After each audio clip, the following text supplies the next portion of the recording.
Okay, let's get into base hacking. There is a short abstract here that tells you what we're going to do. It's maybe too small to actually read, but basically we're going to start at the user interface, so the port command, and then we're going to drill into what actually happens behind the scenes and how this is all structured. And then while we're doing this, we're also going to see a couple of architecture decisions. And I'll also mention where those architecture decisions are somewhat ignored or have been ignored in the past. And now that I'm recording this, they'll finally be documented somewhere. So, I have a copy of MacPorts Base here. Most of the stuff in this folder doesn't really interest us. The relevant part is in the source folder, and that's where we're going to start. In source, there are a lot of subfolders, and each of them has a specific meaning. The most important one, if you want to get started, is the port subfolder. Do not confuse this with port 1.0, that's a completely different thing. The port subfolder has a couple of files in there that are being used or being called by user directly. So there's port tickle, which is the main port interpreter, and then is being exported using the makefile to port. There's the port index tickle command and port mirror tickle. So those are the three commands that we are using or offering for users. And if we actually start diving into port tickle, as we can see, it starts here with something that will get replaced with a real tickle shell. There's the documentation comment, we don't really care about that. And then that's all the code that is being used in this in the port command. Now I could go through this, but there are hundreds and hundreds of functions here at the top, and it doesn't make sense to read this file from the top. It does make sense, however, to start at the end, where there's actually some code outside of functions. And then you will see what it actually does. So here where it says main, that's where the fun really starts. It sets up a couple of arrays.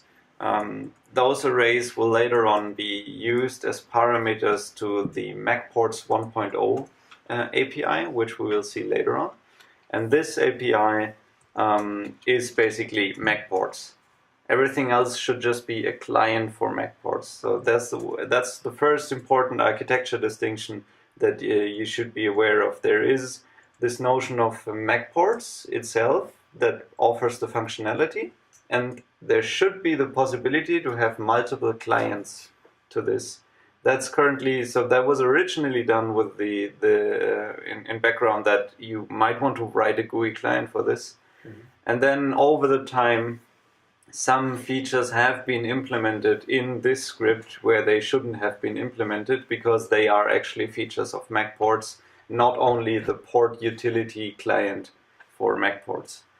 But that's the general idea. And so this deals with anything presentational. For example, the terminal size, right? That's something that's very specific to the terminal client. There's some parsing and setup. One of the more interesting areas of this is where it actually calls import init. Let me see if I can actually find this. So this look ahead stuff here, that's all parsing arguments, and that's basically a recursive parser that figures out what is a command, what are ports, what are flags. So that's just parsing, and the real fun happens here where there's import init.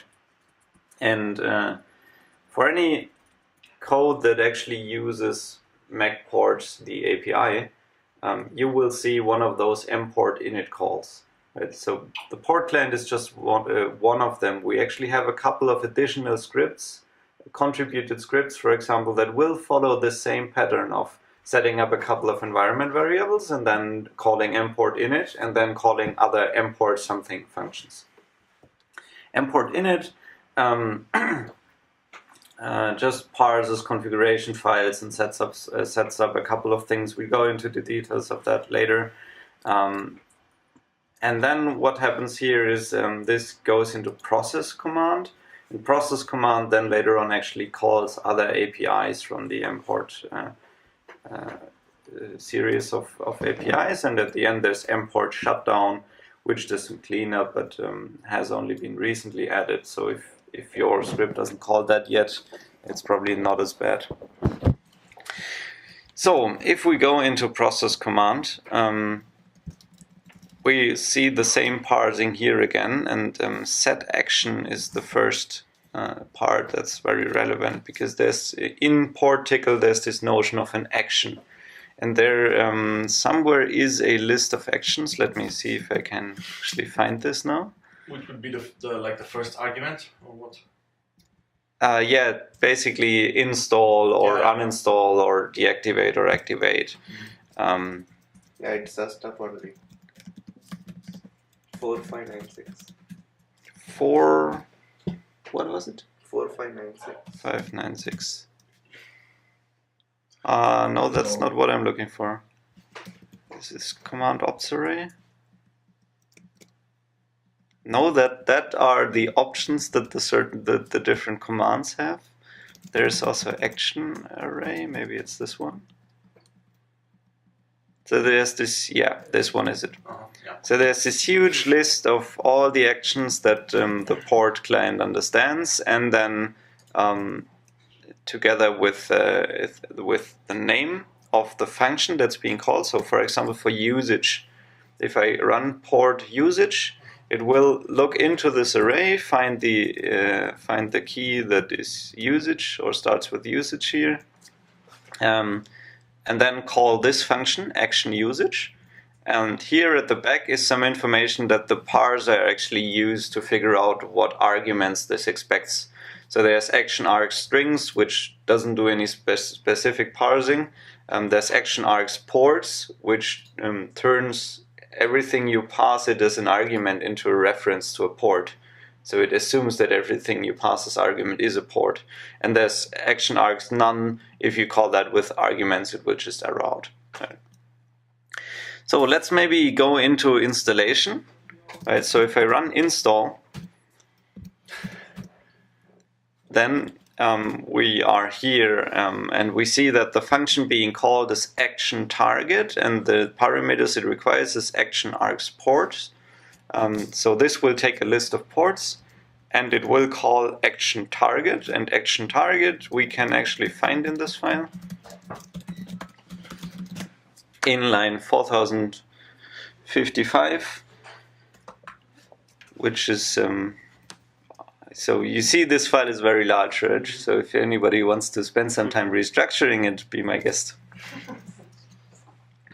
So the glue code that does the parsing actually gives us here the action that was called, so that will be installed in our case, and that's the port list is a list of references to ports, or it's a list of port names actually, and then at the end there's opts. And that are any specific flags that might have been set for this. We earlier saw this option array where for each action it listed the available options, and that would be passed in there. But the port list already can be also something like a search pattern, right? Yes, the port list can be something like a search pattern. At this point, it's not yet expanded, right? Yes, it is. It is? Yes. So the port client expands these search patterns and pseudo ports and these kind of things. And before it calls the... Yes. But it's also in this action array we saw. There's that the arguments are just strings or port names is set for each of these actions, and then it's handled before passing it to the action. Yeah, okay. Yeah. So that's one of the points where the API maybe isn't the best one, right? Because I don't think that pseudo ports should be something that only the port client knows about. But this is only the port. Yes. Okay. Yeah. So that's not a good design decision, or not well implemented at the moment. Yeah. Okay, so action target, we will see some here in line 4061. There are a couple of ifs because this code is actually being called for dest root and build and extract and fetch and whatever you might have. But we are only considering the install case here. This deals with dry running. Let's go through to this here. There's for each port, which is basically a wrapper around for each that gives us. Actually, I don't know what it actually gives us. From an array of ports, we extract one each port, right?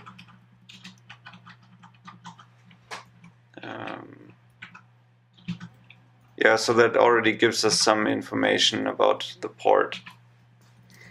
So it's basically wrap around for each. That's what we need to know for now. I'm not going to go into the dirty details. I just want to give you an overview of what's going on here. Then there's import lookup, the call to import lookup, which will do a lookup of the port and give us a couple of metadata information about it. And then there's import open also to that will open the port and actually run the tickle code in the port and then give you a reference to it that you can use for other operations. And that should be down here somewhere. Yes, yeah. After a while I actually found it. So here's the import open, and the import open takes a port URL. And that's what we got using import lookup from the port name. So it's like file. Yes, this will be file. Actually, yes, it will be file in most cases, but there's a random interesting corner case. You can actually do port install and then the HTTP URL of a binary package. This will work because the binary package contains the port file. There is some handling code to actually extract this port file and then do the import open on this specific port file. Cool. But it's deliberately undocumented because it's inherently insecure, right? Okay, so import open, we're opening this port URL, and that is being stored as worker name here. This worker name here is then the reference to the port that we have. It's called worker name because this uses tickle sub-interpreters. And that's just the terminology that is being used there. And then once we have a reference to this port, we can actually run things in this port, like define targets, and that's what import exec does. So basically at this point, what we've done is we've found the port file from the port name using import lookup. Then we opened it to get a reference to it using import open. And then we're using import exec to actually do something with this port. And in this case, it will actually be import exec install. And that will trigger the installation. And then import close to avoid leaking any references. And then it would continue with the next port. If you have multiple, I think that all of this was still in this for each port loop. Yep. Yeah. So that's here. Exactly. So that was still in there. And then there's some status handling, and rev upgrade, for example, is being called here. Now that I see it, I'm not sure if that was a good place to put it, but that's where it currently is. Okay, so much for the port client. Let's get a little bit more into the actual API of MacPorts, the API. That is largely or completely in MacPorts 1.0. If I go in there, there's a couple of files, and this is where we also start mixing things with C. Yes? Question: Why is it MacPorts 1.0? Why is the version appended? So also different directories. Is this something that's inherent to the structure? No, that's I think that comes from tickle modules. Tickle convention. Yeah.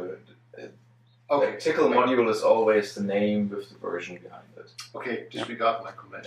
It's my lack of knowledge.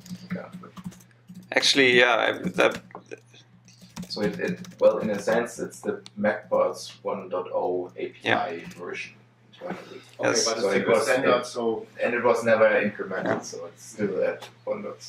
So at the top of Portland, we see this package Yeah. require MacPorts here, and that doesn't reference a version number, but it could say But- package yeah, require well, MacPorts like it is. 1.0.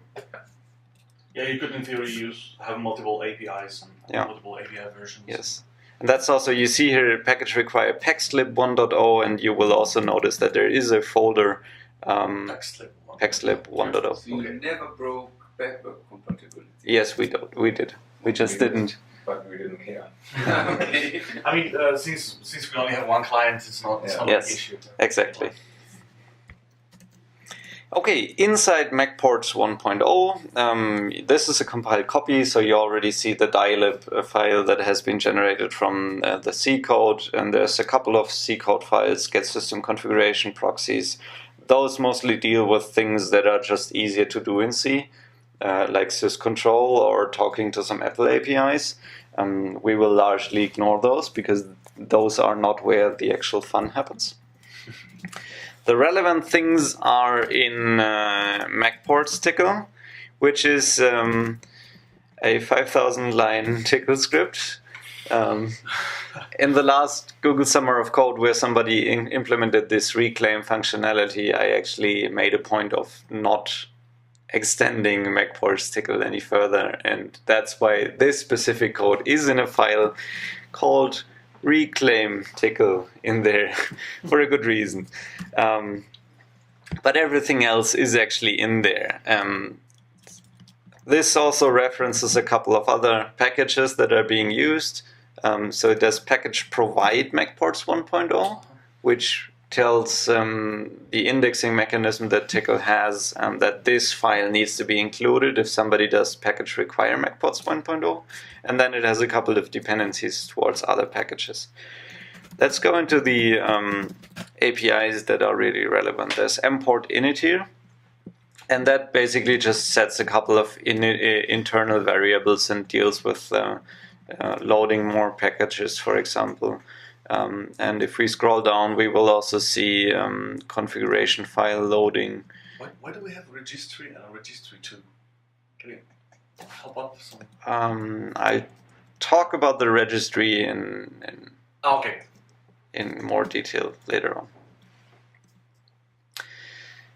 So there's some. This code is very old and hard to debug, but the interesting part is that further down, this is where it starts reading configuration files. So there it compiles a list of configuration files, and then this is where it parses them in line 676. Interesting also, there is environment variable port source that you can set to the path of a configuration file that it will actually parse. Did you know that? No. I didn't. Okay, so the parsing of the configuration files is a very simple regex. That's basically this line. And then it will set whatever is in this configuration file in MacPorts : option name and then the value. So that's really simple. There's also a per user configuration in .macports/user.conf that is being read if you have it. Then it reads sources.conf. The parsing for that is also regex based. Looks a little more complicated, but only because there are these flags supported in sources.conf. So this is the whole setup thing, right? And the notion of a source is something we will get later too, because this import init parses all the sources that are available, and the sources are basically port trees that can be used later on. And these sources are obviously safe, there's a default for them, and later on if we actually do an import lookup, these sources are being used. It also reads variance.conf, but yes, you get the drill. It reads the public keys that can be used and sets more options and verbosity and defaults, and yeah, this goes on for a while. This is still, I think, an import init, yes, and it cleans up environments, for example, to make sure that we actually run in a clean environment and no environment variables from users leak through. for example. Okay, this goes on until line 1210. So we did import init, so now we can use all these other import functions. The next that we actually saw was import lookup. And there's actually documentation for it that looks like documentation I wrote. I'm not sure. You can import lookup takes one single port name, and it will give you a what we call the port info. That's a tickle array, and if I mean a tickle array, that's what would be a hash map in other languages. So it's a key value storage, and this key value storage has a couple of informations on the port that you're trying to find. This uses the port index. So again, as I mentioned, this is one, for example, a loop that loops over the sources, right? So the sources were set up in import init, and now it goes through all the sources and finds the ports that you're currently looking for. Sorry, for the sources, is there some hierarchy or is it just flat? It's just flat. Does it return the first, or does it actually look through all the sources if you have? It will use the first, so it will start with the default one, and then it will. So it's basically parsing sources conf in order, and whichever is the first one that has the port will give you. That's what it will give you. How would it then work for the resources? Oh, sorry. Good detailed question. The code is there. You might want to take a look at it and find out how it actually does But it. this will start first with the default, no? Yeah. Yes, because the default I think is the first in sources. I mean, if you move something. No, upwards say or I something. have one source and I add a SVN or HTTP link and put it as default. I don't know. Let's actually find out, right? Default doesn't occur that often in this file. Okay, so this is the default flag. When parsing, this sets sources default. So sources default is the variable that holds the default source. If you don't have a default, it uses the last one. What does this do? Oh, that's the check that tells you haven't synced in 2 weeks. That uses the default source to do this check, for example. And then there's get port resource path, which is exactly what you were talking about. How does it get the resources? It uses sources default in there. Not sure how already. I think you can actually get port resources path nowadays takes the path of the port file that you want the resources for. This is preferred. Yeah, and if you don't pass the path, it will just fall back to the default. Yeah, because then it calls get default port resource path, and that will just give you the default. Yeah. Import lookup was where we were.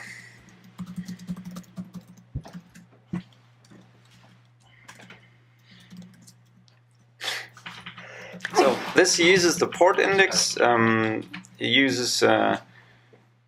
It opens this port index depending on which protocol your source has. The port index might be in different locations. That's this code here, and then in this port index tries to find the data you're looking for, and that's basically what it returns to you. This may get clearer if I just show you a port index. Port index consists of 2 parts. Ignore the .db here, that's local development. It consists of port index.quick and port index. Port index.quick is a list of port names and then a space and then the byte offset in the port index. So this is a very cheap man's database.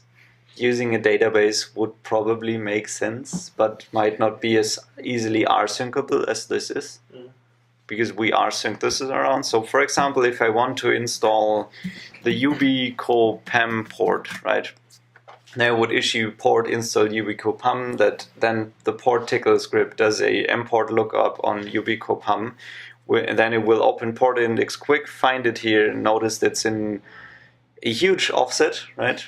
And what it will do then is it use this offset and do a seek in port index.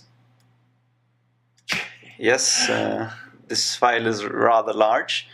And if I could now seek in my Vim, then I would, that's what I would do, but I'm just gonna do the search. So that is the entry. Basically, those two lines would be the ones it finds, and this, where my cursor currently is where this offset points to. And then it, what's here is the port name followed by the size of the entry following it.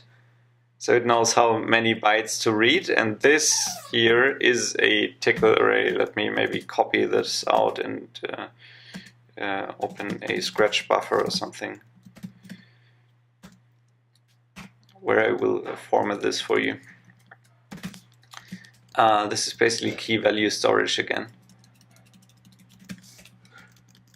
And this is native tickle format, so you could actually just eval it and get the information. My question, what do you need the length of the entry for? I mean, it's new line terminated. Yes. I mean, jumping into the file, I understand, but is this really needed? I don't think so, but I didn't write this code. So, let me think. Not sure if we use this information somewhere for the incremental syncing. Yeah, it's probably for calculation. I mean, for the offset calculation, for porting it quick. You just sum up the values as you go along, probably. So it's probably not needed, but I would actually have to check what the I would code have to does. check both. Yeah. I'm not sure if it's But yeah, valid point. I don't think Okay, so it's that's no actually. obvious reason I'm missing No, the add now. no. That's definitely needed. No. Okay, so that's the contents of a port index. It has a couple of metadata that are. So the port index is generated currently on the server side, and then if you change port files locally and then regenerate it, then it will be updated, but it won't be generated from scratch. And this is basically information that we keep in a cache, so we don't have to run the complete port file to get it. Right?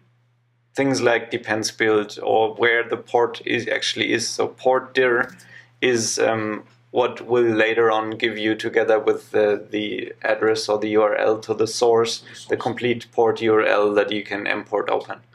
And there's a description, so you can search the description without running all port files and things like that. Right? We can maybe even, if I do port, no, the shell is too small. If I do port echo depends OpenSSL, that's an operation that uses the port index, right? It goes through the port index and finds all ports that have a dependency on OpenSSL. If it were running all the port files for this operation, this would have taken 15 minutes. Because of how we run port files, which is what I'm getting to next. So we were at mport lookup, next would be mport open, right? And that's where a lot of interesting things happen. But you cannot check for dependencies in non-default variants. Yes, because those are not in the port index. That's exactly the reason why this doesn't work. So mport open, as I earlier explained, will run the port file and give you a handle that allows you to do things with this port file. And it does some caching, so if you try to open the same port twice, it will not run it again. It will give you the same reference for whatever reason you might want to do this. And where is the... Yeah, so the relevant part here is MacPorts worker init. Let me see if I can find that, because I want to show you how that's actually done.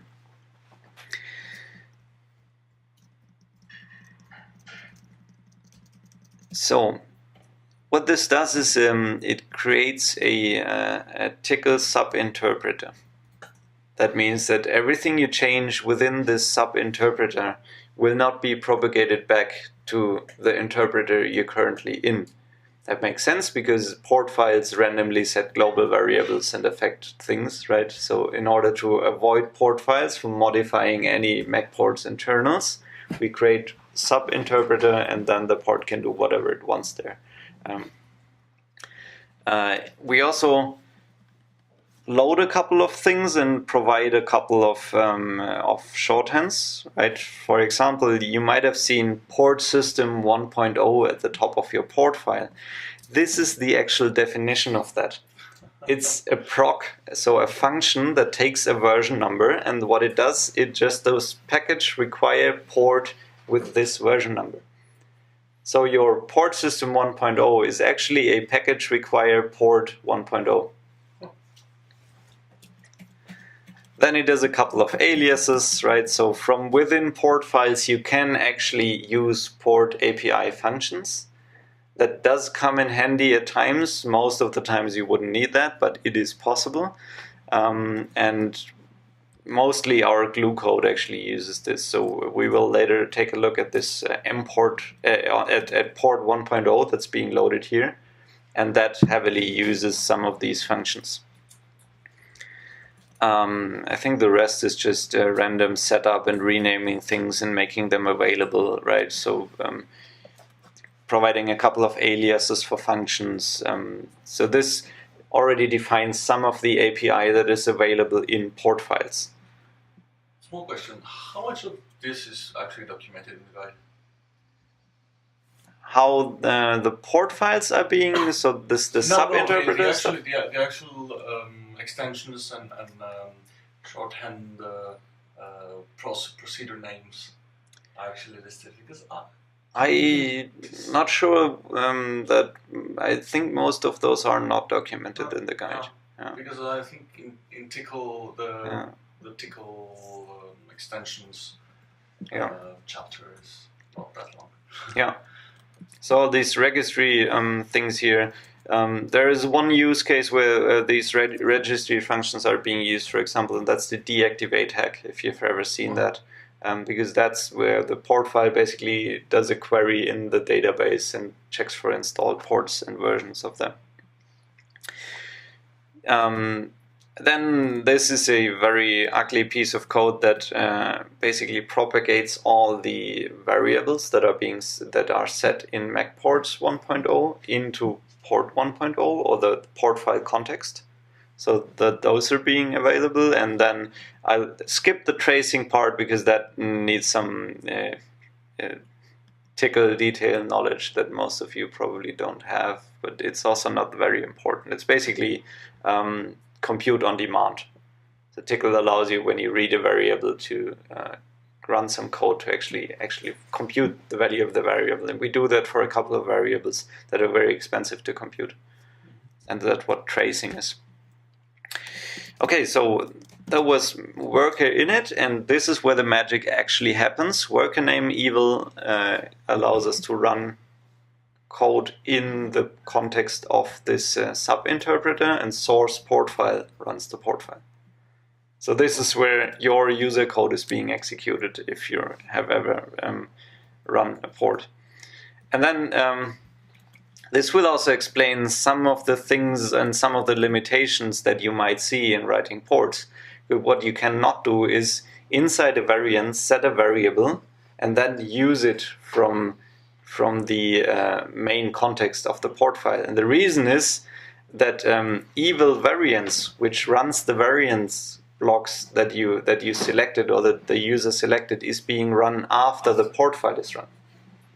So that's the reason why you can set these variables, but they won't have any effect on what you did outside. And then since a couple of months, we have a callback mechanism. I think that was in 2.3 something where we introduced this, that we use, for example, to make sure that some dependencies are there. Right? If you set a specific compiler, you always want the dependency on this compiler if it's provided by MacPorts. Or if you use a GNU build system and use autoreconf, then you need a dependency on autoconf, right? And we do some of these things in the callbacks. So this means that even if the user overrides the dependencies, it will still be there. Let's say, if you say Yes, because there is no reason why you would want to, say, configure compiler MacPorts Clang 3.3 without having a dependency on it. That just doesn't make sense. the problem is, I think that CMake for CMake some dependencies are lost. I think the dependency of CMake gets lost if the user forgets to append. Yeah. So that would be Yes, the question is, should we really do this in the callbacks? So the callbacks were originally introduced for those compiler dependencies, because at the moment when we started having this automatic compiler selection with the whitelist and the blacklist, you could no longer predict which compiler was actually being used, and then you needed some different mechanism to make sure that the dependency was there. That's why this was introduced originally. Okay, and then this d-item key stuff that you see here at the bottom and here at the top, that's related to dependency calculation, and I'm not going to go into the details of that because that code is also pretty complicated and old. But if you want to, then feel free to. Is this in the same file? Calculations? Yes and no. So parts of it are in there, and other parts, like this dlist data structure, is in MacPorts_dlist.tickle. So this returns mport, which is mport contains a reference to this worker name. So basically, given this mport reference, you can run arbitrary code in a port file context if you choose to, right? So what you could do is you could write a small tool that gives you the value of a certain variable in a port file, if that's something you're interested in. Okay, mport close we're skipping. Mport exec is interesting. So mport exec takes the import that was the import returned by mport open. And I have a question about the previous thing about variables in the crossfire. Can you recognize if somebody mistyped a parameter that is not recognized by the port system? For example, you want to write repository, but write repository I. Yes, basically the way this happens is that all those key value settings we have are actually functions. So what would happen then is that you call a function that doesn't exist, and that would lead to an error. Okay, but this also means that it's not possible to have some intermediate variables that do calculations, because this would lead to the same error. You can do it, but you have to explicitly use a set keyword. The syntax is different. Set foo and then some expression, and then you can reference foo later on. Okay. Yeah, that's good. That's useful. Okay, so the import reference that we pass to mport exec, that's the one returned from mport open. What it does, it gets this sub-interpreter from this import thingy, and then where is the part that actually runs this? There's some dependency things going on here. More dependency things. Then it checks if it's already installed here. But that's not really what I'm looking for. I'm looking for the actual part where it runs things.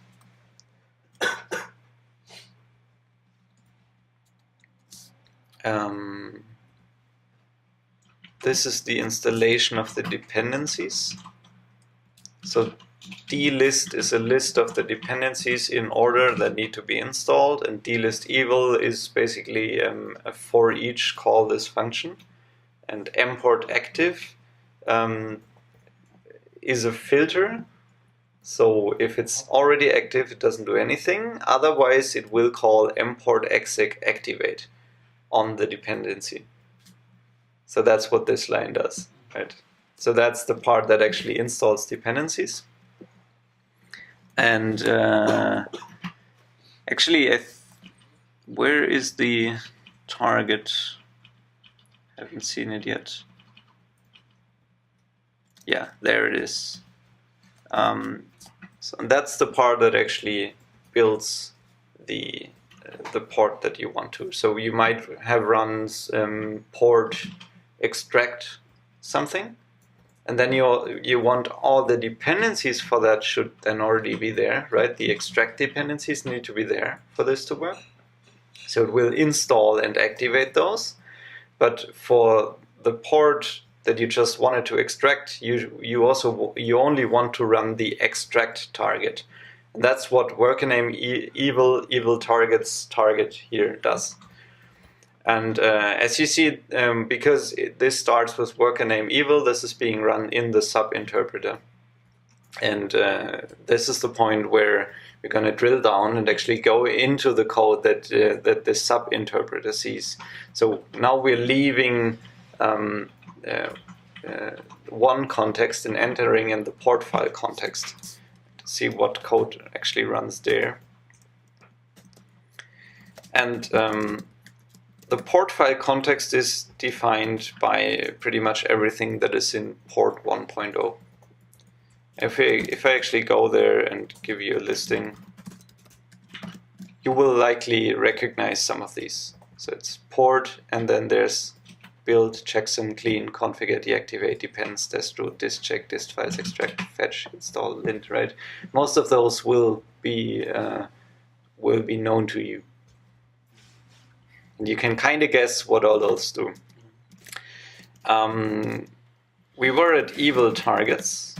So let's follow along where that actually is defined. That's in port util tickle line 1624.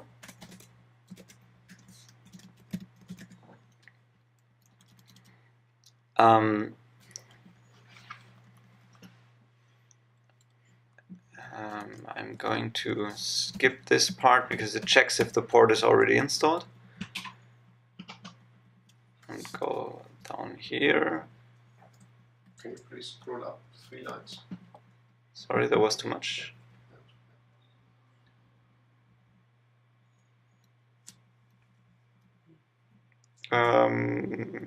Where is the part where it actually runs things? Yeah, I think it's dlist evil target run, and target run is probably here. Exactly. And this, there should be the state cache, not the state cache, this state file handling somewhere around here. Yeah. So that's, for example, if you've already have a copy of the work tree for this port, and the state file already says that this, what you're currently trying to run, has already been run, then it prints skipping completed, which you may have seen in one log or another. And if it hasn't been skipped, then it will actually run this code. And running this code actually means that it runs a couple of things. So there are, for example, let's assume the install phase, right? There is pre-run for install, there's main for install, and post-run for install. So each of those targets or action can have a pre-run, a main, and a post-run block. And this is also, for example, where trace mode comes in. And this is also where the different dependency types. So if you're running port patch, then it needs the fetch and extract dependencies for that. That's the list here that defines this. And then more code going on, handling of Zcash and things like that. This is the pre-code block that is running here, and then there's, I think that's the main code block, and there's a post-code block here as well. And so that's the infrastructure. Let's actually look at one specific phase. Maybe, I guess, no, let's do fetch. Because in fetch I can show you one more part that may be interesting. So a phase starts with a couple of definitions at the top. Here there's target in it, target provides, target requires, and target pre-run. Pre-run is the block that's being run before. Target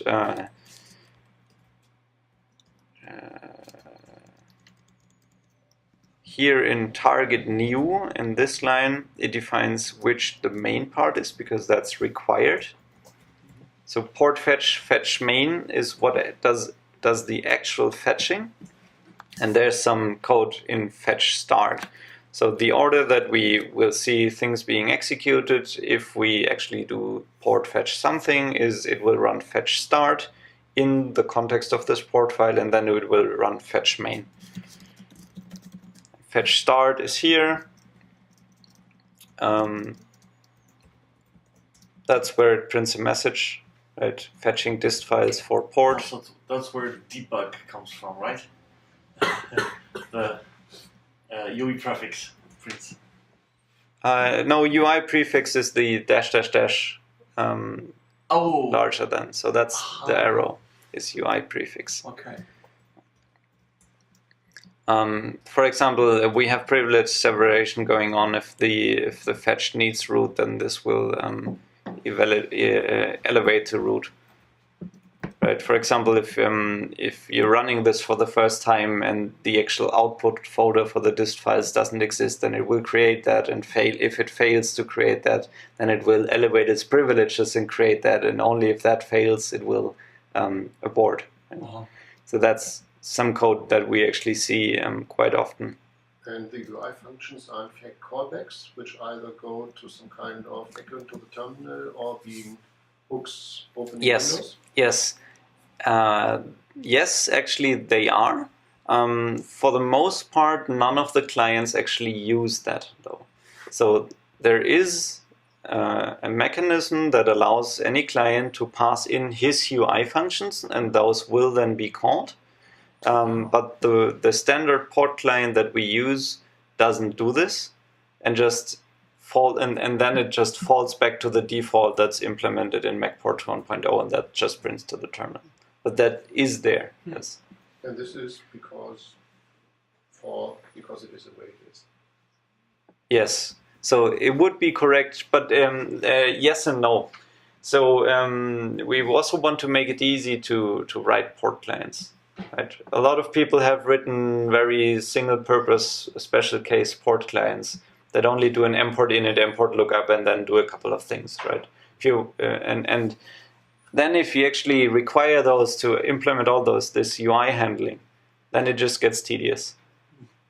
We could package that and provide it in a way, yes, that would probably be the better solution. But this way is actually, if you're on a terminal, then you have a fallback default that works for everybody who's on the terminal. That's the way it is. Or that's the reason why it is like that. Something you can also see here, if you've ever seen the DNS warning that your DNS servers are resolving hosts that don't exist. That's here in port fetch, check DNS. And then there's here fetch main, which finds out which fetch type are you using, right? If you're fetching using Bazaar or CVS or SVN, and just returns a function call. And the standard case of using curl to fetch, that's port fetch files. So that's actually here, I think. All the others are here as well, but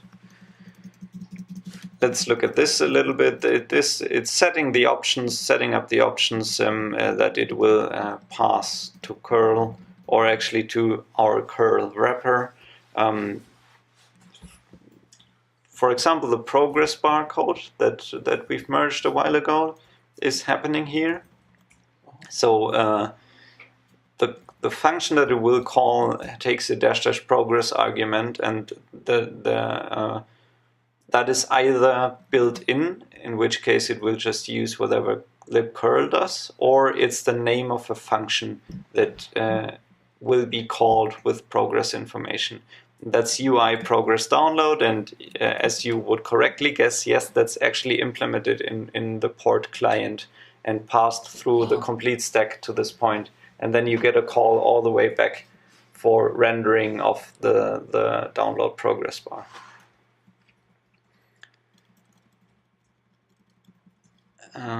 Where is the call where it actually does that? I think it's named curl right here. Curl fetch, that's the actual download. And if you check your Tcl documentation, you will notice that there is no function named curl. And you can also search for the function in MacPorts code and you won't find it. That's because this is one of the Tcl extensions we built. So this is actually implemented in C and uses libcurl. And that's why I chose fetch, because I want to show you this bridge as well, so you know how all of this just jumps into C code. So that's the Tcl interface. This looks very much like a standard Tcl function. Which features from libcurl are you using that are not available via the command line client? I mean, as opposed to just using the curl binary? Download progress bars, for example. Okay. Format in the way that we wanted.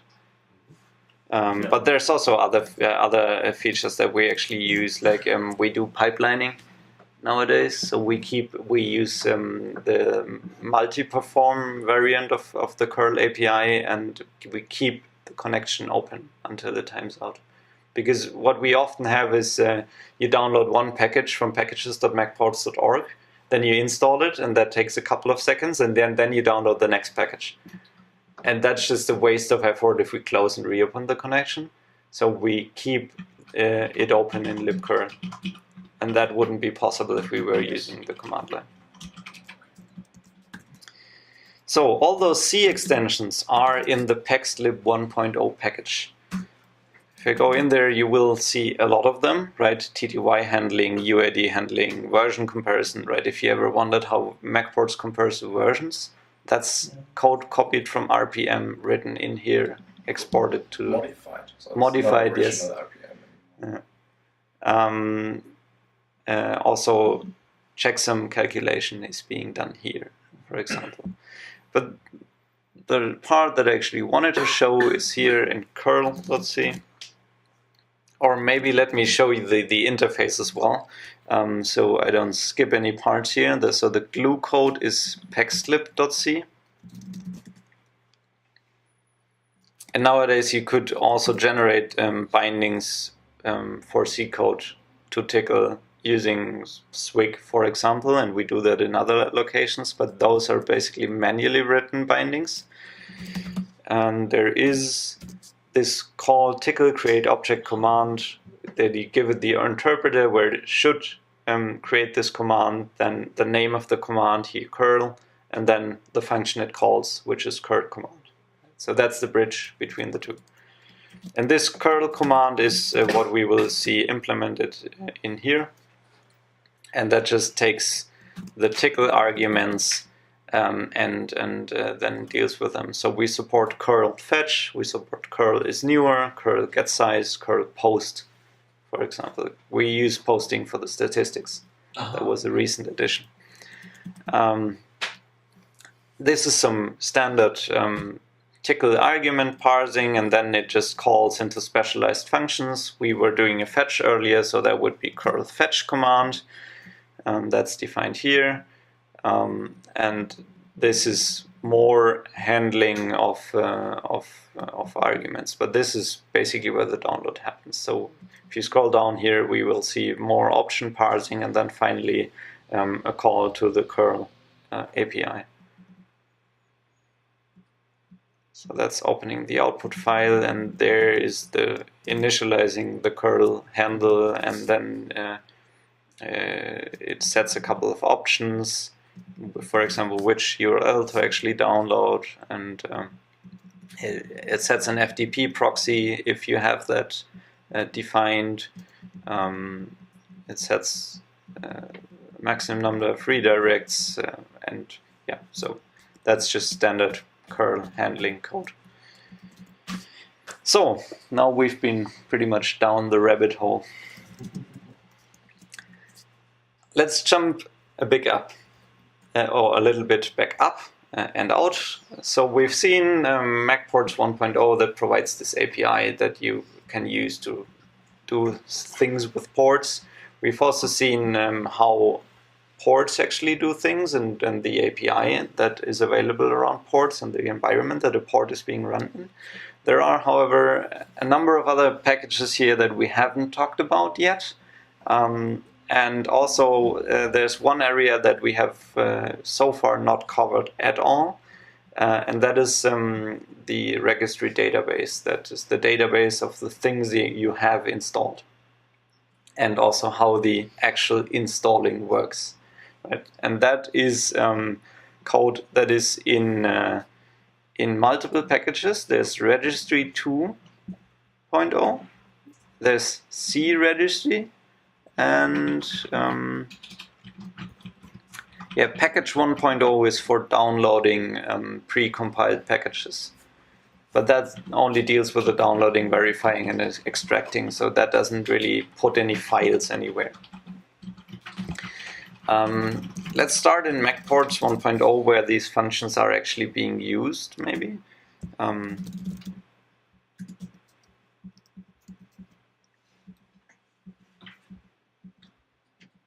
Where is this location?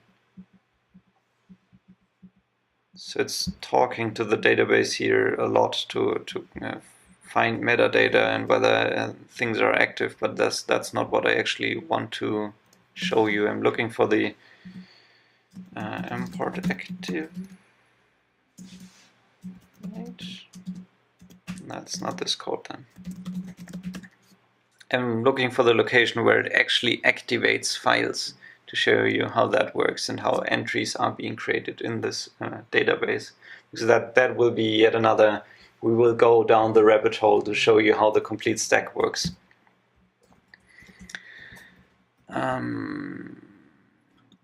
Yes, this is where I want to go. Activate. Where is this being called? This must be in port image, I think. Yes, and yeah, that's registry 2.0 port image. The question is, where is this being called? That's what I'm looking for at the moment. Ah, sorry.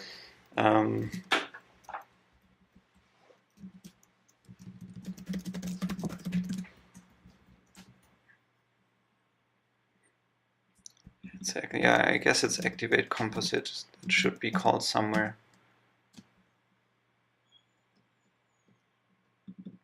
Deactivate composite, I found. That's just an alias though. Port image activate composite.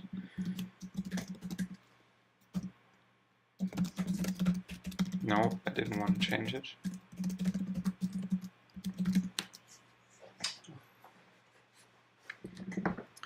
That cannot be the only location where this is being used, but we'll take it for now. So that's if you run port activate. This is the code that's being run, and then again we have for each port we run a couple of things. And what we see here is registry entry open, which returns a reference to that, and then this reference is being used to run targets. So that's basically running a target on a port that is already installed. That's something that's also possible. The way this works is that it gets the port file from the registry, or rather a reference to the port file from the registry on disk, and then it loads this port file on disk and runs it and gives you the state of the port file as it was exactly when you installed it. And then it calls activate composite, which actually does the creation of the files. And this part is being handled in registry port 2.0 port image. And activate composite just calls activate, so we will just continue and activate down here.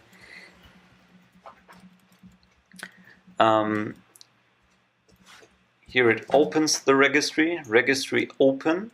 So all the registry : functions that you see here are defined in registry 2.0. And some of those are just wrappers around things that are actually implemented in C, in C registry. So here in C registry are a couple of SQL C files that deal with the SQL database directly. So And registry 1 was the file-based one, and registry 2 was the SQL. Exactly. That's why it's 2.0. And there's still, most of the one code disappeared. Mhm. There's some compatibility code that we still keep around just in case somebody comes up with the old registry format and it needs converting. Yeah. As you previously asked why we have registry and registry 2. Yeah. The reason is that we wrote registry 2 for the new format, but then needed the old one to convert existing installations. So, and when the idea was we just keep the old tickle module around, and then we can just drop it instead of implementing it again. What I wanted to ask actually was, why was it called registry 2, and why didn't we just use the built-in mechanism? Because you can't require two versions of a module with the same name. Of course. Yes. Okay. So initially it was meant to be registry 2.0. Unfortunate. Okay, yeah. But then the problem was, okay, we need the old code to convert, and we could have imported the old code into the new one. But this was so, okay, it's easier if you just rename it, and then you can just drop the old module later. So now its name is registry. This is one of the locations where we can actually show some of the beauty of Tickle. Because in Tickle only has, I think, 4 syntax rules or something, a very low number. And everything else in your interpreter you can basically modify, right? And this is one of those cases. This registry read here is a function that takes a block of code. And what it does, it creates a transaction and runs the following code inside a read transaction. So that's a very easy way to, make transactions work here. You just slap around this block.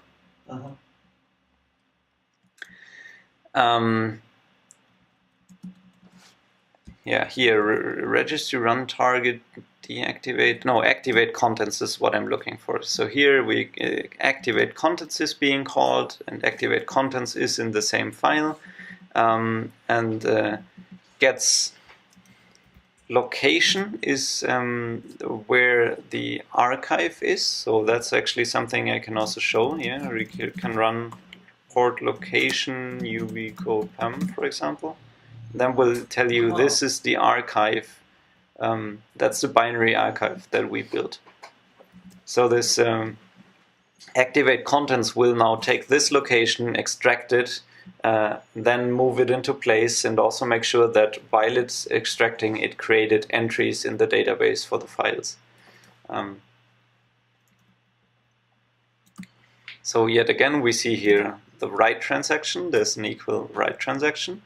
And for each of the image files, so it's apparently, extract archive to temp dir. So that does the extraction and gives us the files in extracted dir, and then it runs through all those files, and for each of those files it will create an entry in, where is that? Oh, the entry is already there, it just changes a setting on it. Maybe this is easier to show if I actually show you what the database looks like, right? So we're not doing any dry runs here. Our MacPorts registry.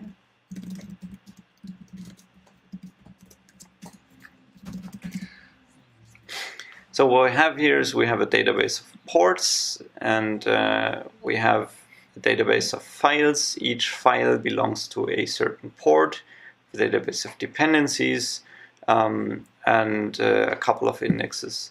So here the top is really interesting. The rest are just indices. We do have versioning on this database, so we do have code that allows us to upgrade it or not downgrade it, but we can move forward with the database format, and we've actually used it a couple of times now. And so if I I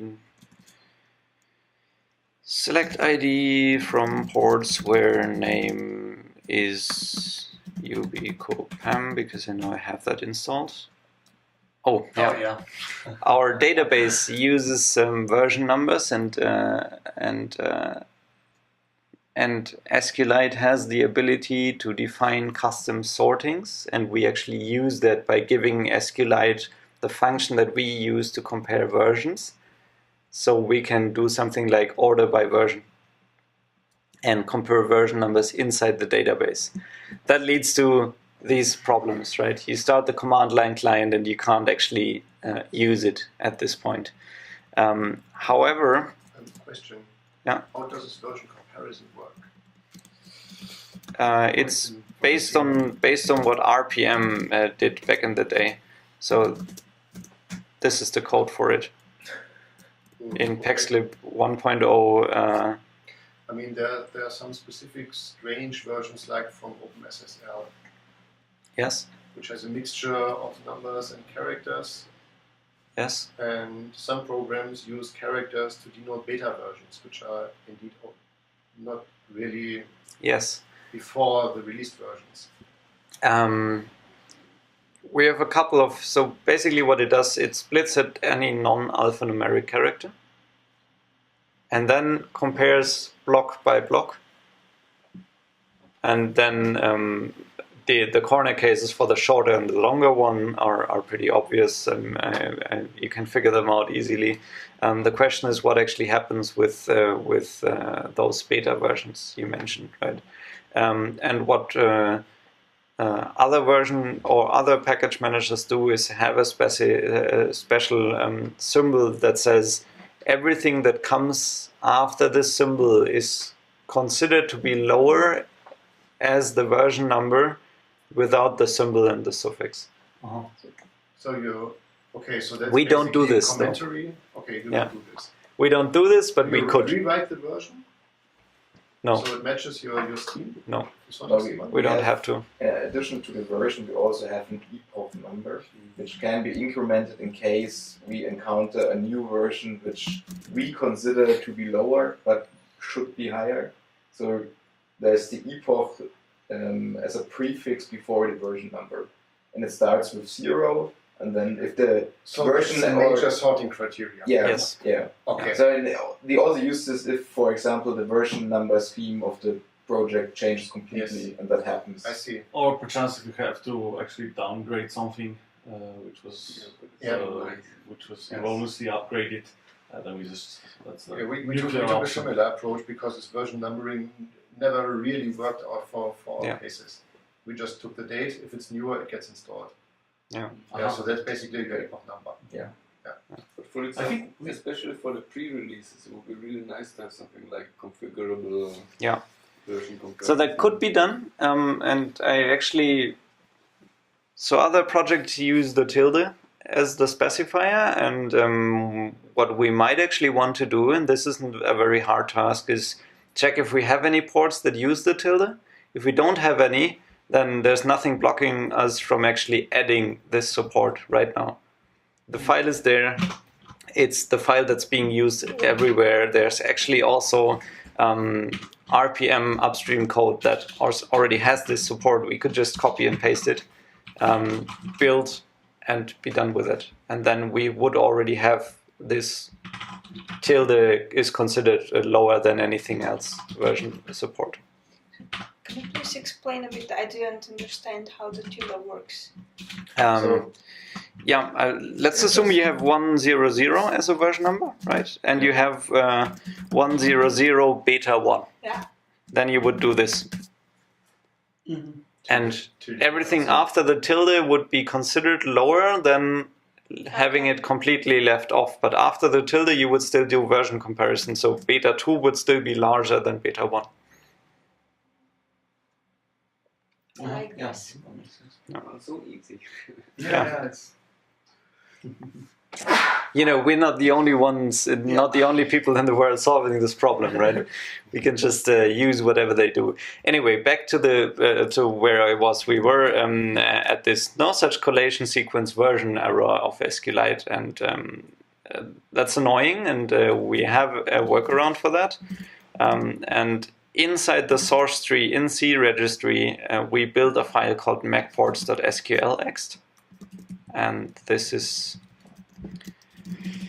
not a GNU system, so this doesn't work, but this will, hopefully. And this MacPorts SQLxt is basically a loadable library that provides the necessary function, and you can just load this, and then I can run the query and actually get what I wanted. Right? So now I know that this port has the ID 1865, and then I can also search for the files. Path, actual path, active, binary from files where ID is exactly this number. And it's being cut off, but that's how SQLite or my SQLite is configured to display it. But that's the list of files installed by this port. And as you notice, they have the active flag set. That's because I have them installed. And they have some of them have the binary flag set. That's actually used by ref upgrade to only scan binaries. So we only determine once per file whether it is actually a binary, and if it isn't, then we just skip it in this scan. And to show you the effect, let me actually, hopefully this doesn't break my system, but I'll deactivate this port.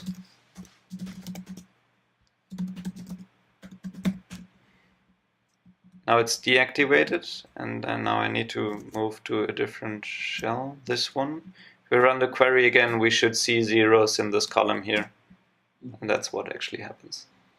So the data doesn't actually disappear.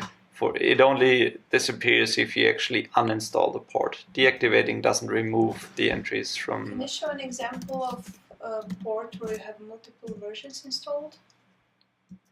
I'm not sure if we have any at the moment, but let's check.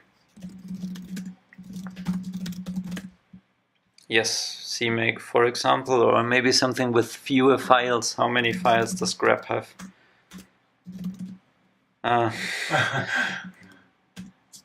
I guess we'll just do a limit for the query or something. Mosh doesn't have. Yeah, Mosh only has a few files, so let's do Mosh.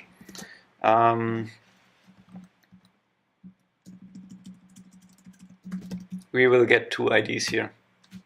Yeah, so it's IDs are just auto increment stuff, or Yes. yeah. So you basically have 2 entries, and then obviously you have the corresponding entries in the files table, so I can now query which revision provided which files. And one of them will be active and the other one will all be inactive. Yeah. So that's the structure of this database, and basically the code that we were looking at was changing this active flag when you activate. So where is the shell now that I used to show this? Oh, it's here. Or, yeah, that should be it. So that was in registry 2.0 port image tickle. That's where we left off. And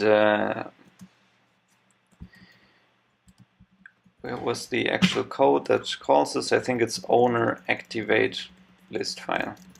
And we can actually dive into where this happens. And that's in C registry. There are a couple of objects, so we basically have one object per table that we just saw. We had the ports table, and that is in entry. we have the files table, and that is described by the file object. And then we have some general commands in the registry C file, some utility here, and again version comparison that actually just imports the other version comparison command.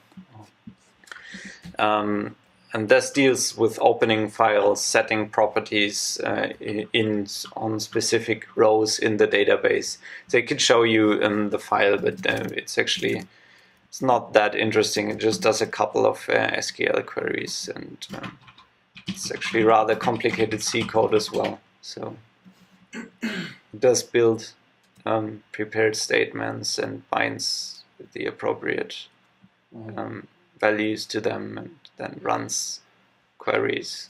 It's C, so it's very elaborate and long code. Yeah. Oh, bash with C. Yeah, but basically that's. Did we not cover any part? How many people are roughly familiar with the code in the core? That is a very good question.